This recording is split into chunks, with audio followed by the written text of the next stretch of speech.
হঠাৎ একটি মসজিদের মাইক থেকে ভেসে এলো আদেশ, যে যেখানে আছেন ঘর থেকে বেরিয়ে আসুন। ঠিক কয়েক মিনিটের মধ্যেই এলাকার হাজারো মানুষ জড়ো হলো একটি জায়গায়। ক্ষুব্ধ জনতার একটি লক্ষ্য, একটি আধা পাকা বাড়ি। বলছি, সদ্য ঘটে যাওয়া ময়মনসিংহের ভালুকার আওলাতলী এলাকার ঘটনা। গত 17 জুলাই শুক্রবার সকাল আওলাতলী এলাকার বাসিন্দা পারভেজের বাড়ি এটি।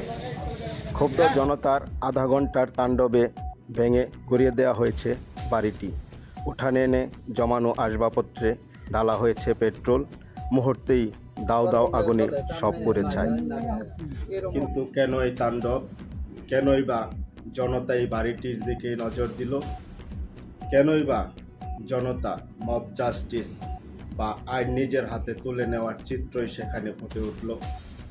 বলছি, বাড়িটিতে গেল 8 বছর যাবৎ জামাল ড্রাইভার, ছেলে পারভেজ, স্ত্রী পারভিন আক্তার আর 2 আত্মীয় সহ 5 সদস্যের একটি পরিবার সেখানে বসবাস শুরু করে।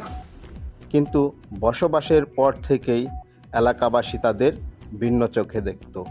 কারণ পরিবারটির সবাই ছিল মাদকের সাথে একনিষ্ঠভাবে জড়িত।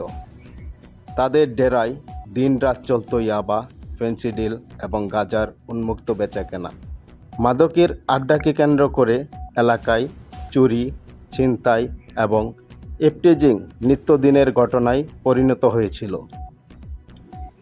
মাদকের এমন উন্মুক্ত বেচাকেনার কথা শুনলেই মনে হতে পারে, আইন কি সেখানে দুর্বল ছিল, নাকি তার আইনের চোখ ফাঁকি দিয়ে এমন কাজ করত? আমরা খুঁজেছি কিন্তু সেই প্রশ্নের উত্তর। 2022 সালে ওই এলাকার উপজেলা চেয়ারম্যান আবুল কালাম আজাদ একটি সীসা তৈরি কারখানা বন্ধের মানববন্ধনে ওই পরিবারটির বিষয়ে সকলকে অবগত করার পর এবং স্থানীয় থানায় জানানোর পর পুলিশ কয়েকবার অভিযান করে তাদের মাদকসহ বাড়ি থেকে আটক করে। এরপর জুলাই আন্দোলনের সময় সেনাবাহিনী সহ পুলিশের হাতে দফায় দফায় তার আটক হয়। আটকের পর নির্দিষ্ট সাজা শেষে তারা এলাকায় আবারও নতুন কৌশল রপ্ত করে মাদকের ব্যবসা করত। পুলিশের এমন চোর পুলিশ খেলায় এলাকাবাসীর আইনের প্রতি ভরসা কমতে থাকে। স্থানীয় বিট পুলিশ আর মডেল থানাকে লিখিত আর মৌখিক কোনো অভিযোগ করার পর তাদের কোনো পদক্ষেপই যেন চোখে পড়ে না এলাকাবাসীর।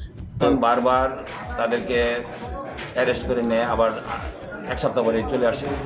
তাদের জন্য রাস্তাঘাটে চলা আমাদের খুব মুশকিল। মদ খায়া, গাঞ্জা খায়া, বড়ি খায়া মাতাল হইয়া থাকে। ময় মুরব্বীরা শ্রদ্ধা করে না। তার ফ্যামিলি সহ মাদকের ব্যবসা বিভিন্নভাবে তারা করতেছে। এই অত্র এলাকার যুব সমাজ একেবারে ধ্বংস হয়ে যাচ্ছে। ফ্যামিলি এই এলাকা কেউ তার জায়গা দিবেন না। এলাকাবাসীর কথাই স্পষ্ট বোঝা যাচ্ছে, পুলিশের এই দীর্ঘস্থায়ী স্থবিরতার কারণেই তাদের মনে এমন ক্ষোভের সৃষ্টি হয়েছিল।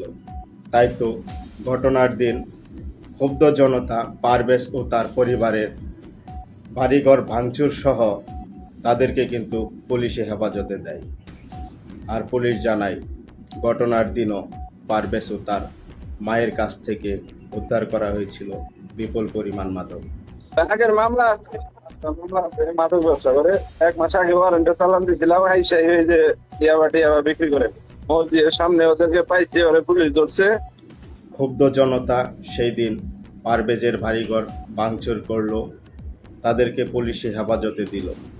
কিন্তু জানা থাকা দরকার, মসজিদের মাইকে এমন উস্কানি দিয়ে কারো বাড়িতে হামলা ভাঙচুর করা কিন্তু আইন লঙ্ঘন কাজ, যা ফৌজদারি আইনের শামিলও বটে।